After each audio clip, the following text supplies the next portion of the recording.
Hi friends, welcome to my channel Banu's kitchen. எப்படி இருக்கீங்க? எல்லாரும் நல்லா இருக்கீங்களா? சாப்பிட்டீங்களா ஃப்ரெண்ட்ஸ்?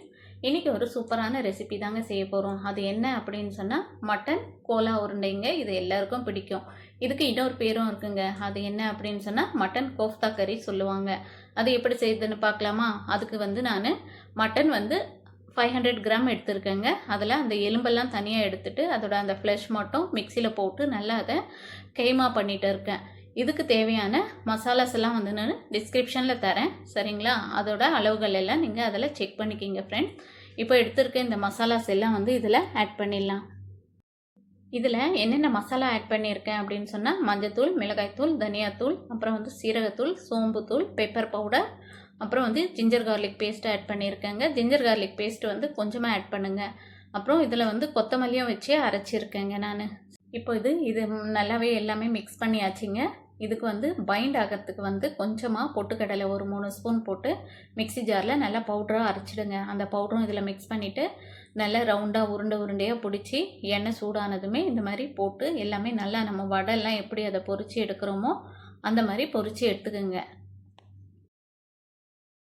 ஆனால் ஒன்றுங்க, இது போட்ட உடனே நம்ம கரண்டி வச்சு அதை கலக்கக்கூடாதுங்க. ஒரு 2 மினிட்ஸ் விடணும். விட்டதுக்கப்புறம் திருப்பி விடுங்க. இல்லைன்னு சொன்னால் அந்த உருண்டை உடைய சான்சஸ் அதிகம். அதே மாதிரி நம்ம அந்த மசாலாஸ்லாம் மிக்ஸ் பண்ணோம் இல்லையா, அந்த டைமில் நான் சொல்லியிருப்பேன் ஜிஞ்சர் கார்லிக் பேஸ்ட் கொஞ்சமாக ஆட் பண்ணுங்கள் அப்படின்னு சொல்லி. அதிகமாக ஆட் பண்ணிங்க அப்படின்னு சொன்னால் ரொம்ப என்ன ஆகும், அந்த உருண்டை ஃபுல்லாகவே வெடுப்பு வெடுப்பாக வருவாங்க. அப்போ சீக்கிரம் உடஞ்சிடும். ஓகேங்களா?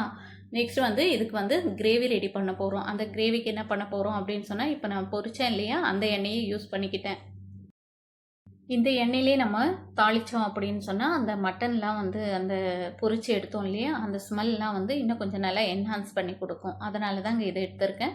இதில் தேவையான ஸ்பைசஸ்லாம் ஆட் பண்ணிடலாம். பட்டை, லவங்கம், அப்புறம் ஏலக்காய், பிரிஞ்சி இலை இது சேர்த்துட்டு ஒரு வெங்காயம்ங்க, பெரிய சைஸ் வெங்காயம், அதை நல்லா பேஸ்ட் பண்ணி அதையும் இதில் சேர்த்துட்டேன். வெங்காயத்தோட ராஸ்மெல்லாம் போனதுக்கப்புறம் தக்காளி 1.5 தக்காளி எடுத்திருக்கேன். இதையும் சேர்த்து இதை நல்லா அரைச்சி சேர்த்து இதோட ராஸ்மெல்லாம் போனதுக்கப்புறம் ஒரு 3 பச்சை மிளகாய் ஆட் பண்ணியிருக்கேன்.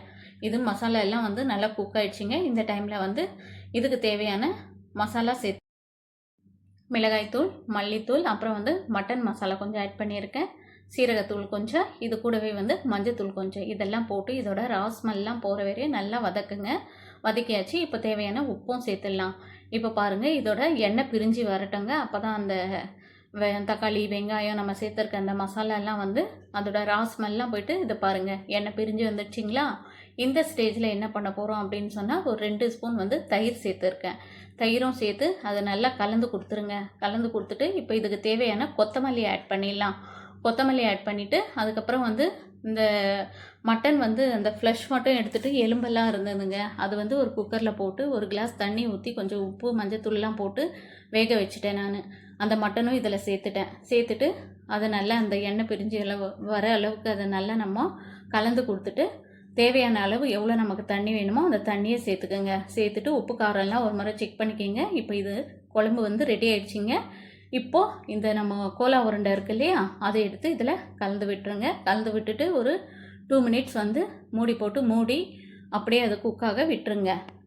நான் பொரிச்சதில் ஒரு பாதி அப்படியே எடுத்துக்கிட்டேங்க. கோலா உருண்டை அப்படியே சாப்பிடுவோம், சூப்பராக இருக்கும். அது மேலே கிறிஸ்பியாகவும் உள்ள ஜூசினஸாகவும் இருக்கும். இப்போ பாருங்கள், இந்த கிரேவி ரெடி ஆகிடுச்சு. பார்க்கும்போது எம்மியாக இருக்குல்ல. இது நம்ம சப்பாத்தி, பரோட்டா இது கூடலாம் வச்சு சாப்பிட்லாங்க. நார்மல் ரைஸுக்கும் சூப்பராக இருக்கும். கண்டிப்பாக ட்ரை பண்ணி பாருங்கள். ட்ரை பண்ணி பார்த்துட்டு வீடியோ பிடிச்சிருந்தால் லைக் பண்ணுங்கள், ஷேர் பண்ணுங்கள், கமெண்ட் பண்ணுங்கள். மறக்காமல் சப்ஸ்கிரைப் பண்ணுங்கள் ஃப்ரெண்ட்ஸ். மீண்டும் ஒரு நல்ல வீடியோவில் சந்திக்கும் வரை உங்களிடம் விடைபெறும்.